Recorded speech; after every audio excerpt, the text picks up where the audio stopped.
In this class, we'll see about Bayesian belief network. So, a random variable is conditionally independent of another random variable if your belief in the value of the latter would not have influenced your belief in the value of the former. Okay, given, this part is very important, given some other information.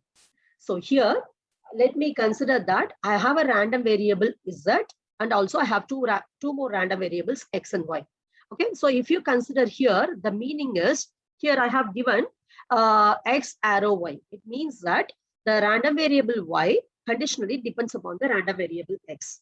And another is from y, there is an arrow to x, z. It means that the random variable z is conditionally depends upon the random variable y.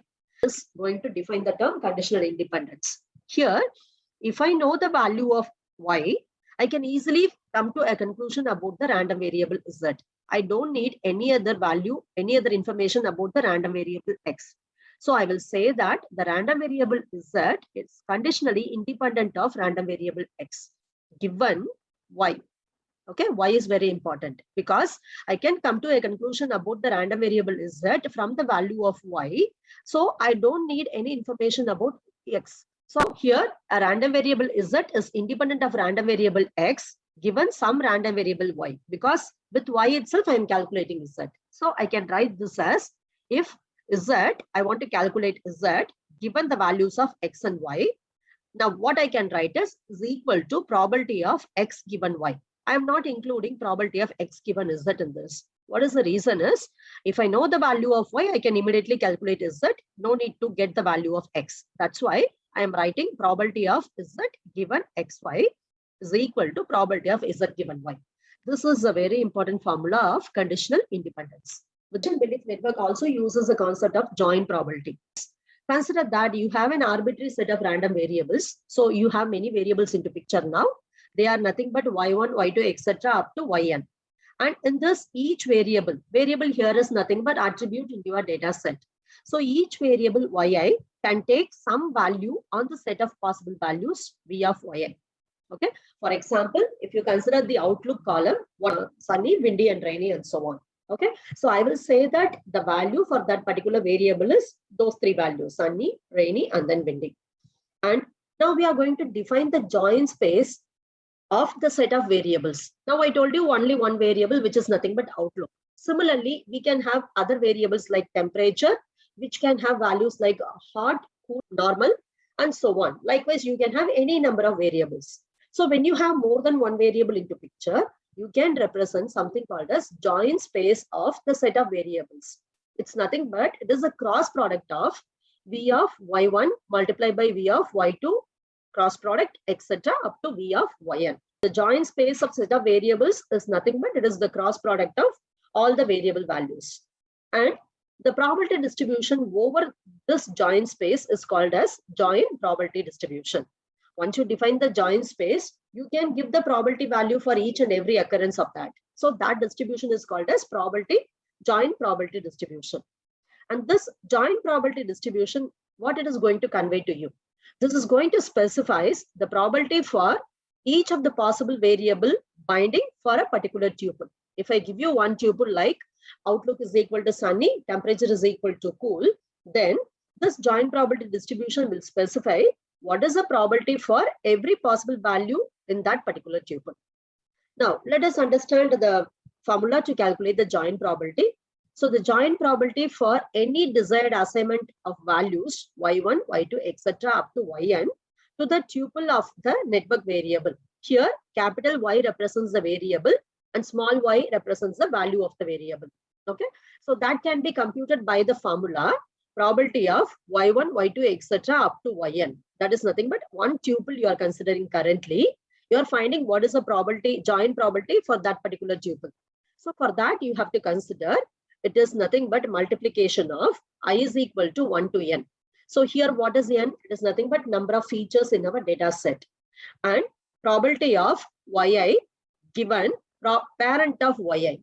It's nothing but every node is going to have certain parents in the Bayesian belief network. Okay, so whatever is the probability of that particular node, given the value of parent of yi, you have to multiply all the probabilities like that for every node, then you will be getting this join probability. So in this, parent yi denotes the set of immediate predecessor of yi in the network. We will draw the network. A network will have so many nodes. You have to see what is the immediate predecessor of a particular node yi, that is called as parent of yi. Okay, and the value of p of yi given parent of yi, you will be storing these values in a table called as conditional probability table, which is associated with a particular node yi. From that only you will be calculating this particular value. PGM stands for probabilistic graphical model. The PGM is nothing but it is a way of modeling the probabilities with a graph structure. So far we have seen the way of writing probabilities by means of equations. Now in PGM we are going to represent the probabilities by means of a graphical structure, where we will write the representation of conditional independence also. And any graph, whatever you have seen in data structure, any graph will have two things. One is the node, another is the link. Here in PGM also we have a graph which consists of number of nodes connected by the links. And in PGM, what is special about the nodes and the links? If you consider that, here every node represents a random variable. Whatever is the domain you have considered, currently check what are the random variables in that domain, represent each variable as a node. So every node represents a random variable and the link represents the probabilistic relation between these variables. So you cannot straightly connect any node to any other node. You have to see what is the relation, probabilistic relation between two different variables. Then only you can connect nodes by means of a link. That is very important here. Now, let us go to Bayesian belief network. So what is Bayesian belief network? It is a graphical representation of conditional independence, and it describes the joint probability distribution for a set of variables. And this Bayesian belief network is going to capture the belief about a complex domain. Okay, there is a belief that if parents are having diabetic, definitely the children will also get the diabetic. Okay, so this is a belief. You capture the belief about the complex domain and represent that as a graph. That is our Bayesian belief network. So here every xi has a conditional probability distribution, which is given by p of xi given parent of xi. It means that if my parent is having diabetic, I will also get the diabetic. So what is the probability in that? It's not that 100% I'll get the diabetic. Again, there is a probability only. So that is a conditional probability. What is the conditional probability? That a particular person will be getting diabetic if the parents are diabetic. Okay, so it is showing the effect of the parents on the particular node. And in Bayesian network, the edges of the graphs are directed. What is the use of the direction? That is going to model the parent-child relationship. So if I have an edge from node X to node Y, it means that X is the parent of Y. And with the help of the directions, you can navigate only in the specific direction. So if I have an edge from X to Y, it means that from X I can reach Y, but from Y I cannot reach X. Okay, so that is the difference between directed graph and undirected graph. So now coming to the components of a Bayesian belief network, we have two major components in this. One is directed acyclic graph, that is nothing but DAG. Then another is a set of conditional probability tables. With these only, the Bayesian network is going to work. Now let us understand what are all these things, how to represent them. So now let us understand what is directed acyclic graph. So you know now we have two terms in this. One term is directed, another term is acyclic. So what is the meaning of directed? It is a graph which is going to have so many links. All the links in the graph will have a direction. So that is the first term. And what is acyclic? The main difference between trees and graph is, in trees we cannot have cycle, but in graphs we can have cycles. Cycles are permitted in a graph. Cycle is nothing but a form of a loop. But when you consider acyclic graph, the graph should not have any cycle. Okay, so in case of Bayesian belief network, your graph should be a directed graph and it should be acyclic graph. And here, every node in the directed acyclic graph represents a random variable. So it is mainly based upon the probability. So whatever random variable you have in your given case study, you represent all the variables by means of a node. And these variables can be either discrete random variable or otherwise continuous valued random variables. And directed links from one node to another node is going to represent the direct probabilistic dependency. Okay, so the links are going to tell you what is the dependency between two different random variables. And if you consider this particular example, it is an example about lung cancer. So in this, if you want to identify whether a person is going to have lung cancer or not, according to the case study given, it is determined by two different things. One is the family history, another is whether the person is smoker or not. If the particular person's family history is also having lung cancer and he is also smoker, then these two are going to decide whether the person is going to have lung cancer or not. Okay, so if you consider the note lung cancer, it is having two parents.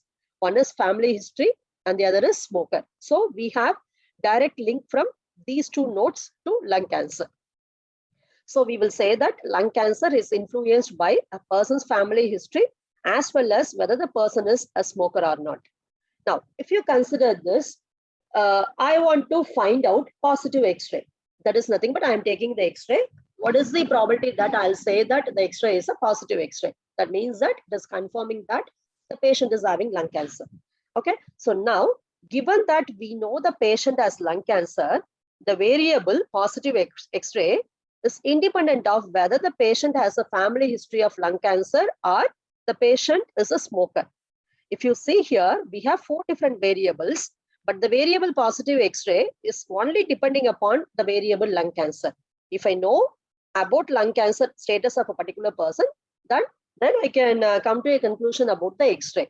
For that, I don't need any information about family history and then smoker, given the value of lung cancer.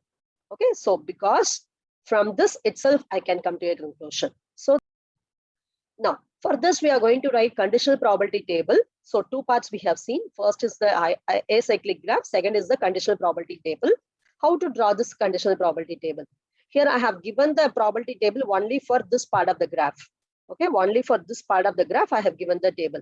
What is the probability table in the lung cancer? That we are going to see now. If you see, lung cancer is the outcome we want to predict. That depends upon two things. One is the family history, another is smoker. Okay, so now two input variables we have. With the help of these two variables, we are going to predict the value of lung cancer. It can be either true or false. Similarly, family history can also be true or false, and smoker can also be true or false. So now let us see how to develop that particular table. It is called as conditional probability table. The conditional probability table for the value of variable lung cancer is going to be drawn by considering family history and then smoker. If you consider that, in the row, I have taken the lung cancer. Here, there are two rows in this. The meaning is the lung cancer is a binary variable. It can have either true or false as the outcome. So LC stands for what is the probability that the lung cancer is present. A person is having lung cancer. And not LC is person is not having lung cancer. Okay. And here FH, S is nothing but family history. Okay, and then smoker. The person's family history is having lung cancer and also he is a smoker. And second is nothing but FH. Family history is having lung cancer, but not S. It means that that particular person is not a smoker, but his family history is having lung cancer and he is not a smoker. The third term is the person is a smoker, but there is no lung cancer in his family history. So not FS, S. And then the fourth one is not FH, that is, there is no family history of lung cancer and he is also not smoker. So if you consider this, the value of different probabilities are given in this. Let us consider the first column. The person's family history is having cancer. He is also smoker. If that is the case, with 0.8% probability, I can say that that person is going to have lung cancer. And for the particular same case, I can say that with the 0.2 probability, he will not have lung cancer. This entry is going to convey that if the family history is not having cancer and he is also not smoker, then okay, everything is fine. So we can say that with 10% probability only, he will be getting lung cancer. And with remaining 90% probability, we can say that he will not get lung cancer. So this is the meaning of this conditional probability table. Okay, based upon these values only, we are predicting what will be the value of LC. Now let us see how we can represent the Bayesian belief network. The probability of getting a campfire is depending upon two things. Actually, in real world, it depends upon many parameters. This example is going to explain the basics. So we have taken limited parameters. So campfire depends upon two things now. Storm, another is bus tour group. When you go in a bus tour, then you will go for campfire. So this is the particular thing we are going to consider. And it is not that only these three variables are present in the given environment. In the given case study, there are so many variables present. The other variables are lightning, thunder, and then forest fire. So these things are nothing but attributes in a given data set. Now we are going to take a particular portion of the network and we are going to model that. Let us consider only this part: storm, bus tour group, and then campfire. Okay, so now for this, we are going to consider the Bayesian belief network. Now, let us understand what is the meaning of this network, what it indicates. This network indicates that the campfire depends upon two things: storm and then bus tour group. Once these two information are given, we can calculate campfire independent of other things. Lightning, thunder, forest fire. The knowledge about those things are not required to come to conclusion about campfire because it completely depends upon storm and then bus tour group. So here I am representing conditional probability. Okay. Similarly, if you consider forest fire, if I want to come to a conclusion about forest fire, there are so many variables I have, but I can come to conclusion about forest fire if I see the variables lightning, storm, and then campfire. Okay, with the help of these three variables, I can predict forest fire. So I will say that it is not depending upon thunder. Forest fire is not depending upon thunder. It is also not depending upon bus tour. It is completely depending upon only these three parameters. If you consider storm, storm is not at all depending upon these other five parameters. It may depend upon some other parameter. We are not modeling that here. In the given case study, storm is taken as a random variable, which is not having any dependence among these variables. You can predict the value of storm without considering these variables. That's why storm is not having any incoming arrow. Okay, if a variable is not having incoming arrow, it means that other variables will not predict the value of this particular variable. Okay, if you consider forest fire, there is no outgoing arrow from that. The meaning is forest fire is not going to predict some other variable. Okay, that is the case. It is not having any outgoing arrow. Now you know how to represent this. In the previous example only, I told you. Here campfire is modeled with the help of two input variables. One is storm, another is bus tour group.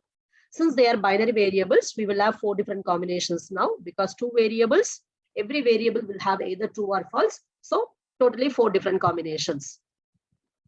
Now let us understand the terms here. A Bayesian belief network represents the joint probability distribution for a set of variables. Here, this is a joint probability distribution where many variables are modeled here. And then campfire is dependent upon storm and then bus tour group. It is independent of lightning. Even I can say that it is independent of thunder. It is independent of forest fire. There are so many independences here. And some set of variables are dependent and some set of variables are independent. So that is conditional probability independence. It's not that all are independent. It's not that all are dependent. A variable will have dependency with some variable. It will not have any dependency with other variables.